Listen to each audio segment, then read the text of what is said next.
मुलगी जन्माला येताच घराचं नशीब का बदलतं? गरुड पुराणात सांगितलेलं रहस्य. ज्योतिषशास्त्रानुसार मुलीचा जन्म हे शुभ ग्रहांचे चिन्ह असू शकते, ज्यामुळे घरात सुख आणि समृद्धी येते. मात्र खरा बदल हा कुटुंबाच्या मानसिकतेवर अवलंबून असतो. तुम्ही कधी लक्षात घेतले आहे का का काही घरांमध्ये मुलीच्या जन्मानंतर अचानक परिस्थिती बदलते, काही आर्थिक परिस्थिती सुधारते, तर कधी घरातील वातावरण पूर्वीपेक्षा अधिक शांत आणि आनंदी होते. बरेच लोक याला केवळ योगायोग मानतात, परंतु ज्योतिषशास्त्राच्या दृष्टीने हे एक विशेष चिन्ह मानले जाते. आपल्या शास्त्रामध्ये असेही म्हटले जाते की कन्या म्हणजे फक्त एक बालक नसते, तर मंगल ऊर्जाचा संचार होतो. विशेषतः जेव्हा त्यांच्या कुंडलीमध्ये काही विशेष ग्रहांची युती तयार होते, तेव्हा त्यांचा जन्म संपूर्ण कुटुंबाच्या भवितव्याला एक नवीन दिशा देऊ शकते. ज्योतिषशास्त्रात मुलीचा जन्म केवळ योगायोग नाही. ज्योतिषशास्त्रानुसार प्रत्येक जन्माचा एक उद्देश आणि परिणाम असतो. जेव्हा एखाद्या घरात मुलीचा जन्म होतो, तेव्हा तिच्या कुंडलीत असलेले ग्रह आणि नक्षत्र त्या कुटुंबाच्या भवितव्याशी संबंधित असतात. अनेक ज्योतिषांचा असा विश्वास आहे की जर मुलीच्या कुंडलीमध्ये चंद्र, शुक्र आणि बृहस्पती मजबूत स्थितीत असतील, तर ती घरात सुख, समृद्धी आणि शांती आणते. हेच कारण आहे की प्राचीन काळातही कन्येला लक्ष्मीचे रूप म्हटले जात असे. कोणते ग्रह मुलीला भाग्यवान चंद्र बनवतात आणि शुक्राचा प्रभाव. जेव्हा मुलीच्या कुंडलीत चंद्र मजबूत असतो, तेव्हा ते घरात भावनिक संतुलन आणते. कुटुंबातील सदस्यांमध्ये समजूतदारपणा आणि आत्मीयता वाढते. याच वेळी शुक्र ग्रह हा सुख आणि वैभवाचा घटक मानला जातो. जर शुक्र मजबूत असेल, तर ते सूचित करते की त्या मुलीच्या आगमनाने घरातील आर्थिक स्थिती चांगली होऊ शकते. बृहस्पती ग्रह ज्ञान, समृद्धी आणि भाग्याचे प्रतीक आहे. जर मुलीच्या कुंडलीत बृहस्पती शुभ स्थितीत असेल, तर तो कुटुंबाच्या प्रगतीचा मार्ग खुला करतो. अनेकदा असे पाहिले आहे की अशा मुली अभ्यास किंवा करिअरमध्ये पुढे जाऊन संपूर्ण कुटुंबाची ओळख बदलतात. घरात सकारात्मक ऊर्जा कशी वाढवावी?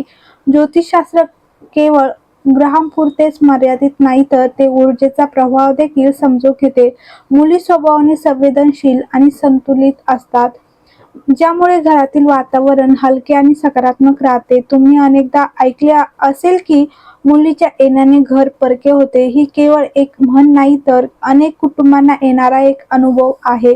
मध्य प्रदेशातील एका छोट्या गावात राहणाऱ्या एका कुटुंबाची वास्तविक जीवनातील झळक हे समजून घेण्यास मदत करते. घरात सतत आर्थिक अडचणी येत होत्या, पण मुलीच्या जन्मानंतर काही काळातच वडिलांना नवीन नोकरी मिळाली आणि हळूहळू परिस्थिती सुधारू लागली.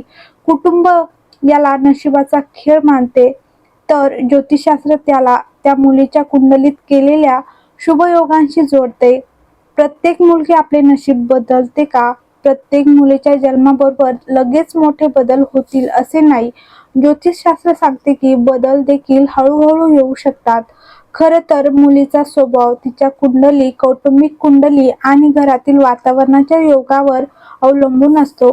त्यामुळे तिला अंधश्रद्धा म्हणून समजू नये, तर ती स्थितीज ऊर्जा म्हणून समजली पाहिजे. आपल्या समाजात कन्येला लक्ष्मी देवीचे रूप मानले जाते. त्याचा संबंध केवळ श्रद्धेशी नाही, तर अनुभवाशी आहे. पूर्वीच्या काळात जेव्हा एखाद्या घरात कन्येचा जन्म होत असे, सुख समृद्धी येत असे, तेव्हा लोकांना तिला परंपरा म्हणून स्वीकारले होते. हळूहळू असा विश्वास निर्माण झाला की मुलगी आपल्याबरोबर सुख घेऊन येते. ज्योतिषशास्त्र काही म्हणेल, खरा बदल तेव्हा होतो जेव्हा कुटुंबाची विचारसरणी सकारात्मक असते. मुलीला प्रेम, शिक्षण आणि संधी मिळाल्या तर ती स्वतःच घराचे भाग्य बदलण्याची शक्ती असते. आज अशी अनेक उदाहरणे आहेत जिथे मुली नोकरी असो, व्यवसाय असो किंवा सामाजिक ओळख असो, आपल्या कुटुंबाचा आधार बनत आहेत. मुलीचा जन्म हा केवळ कौटुंबिक कार्यक्रम नसतो, तर एका नव्या ऊर्जेचा जन्म असतो. ज्योतिषशास्त्र त्यास ग्रह राशीशी जोडते, तर समाज त्यास एक अनुभव म्हणून पाहतो. सत्य कदाचित दोघांच्या दरम्यान कुठेतरी आहे. जर योग्य दृष्टिकोनातून पाहिले, तर मुलगी आपल्याबरोबर केवळ आनंदच नव्हे, तर शक्यतांची एक नवीन फेरी देखील घेऊन येते.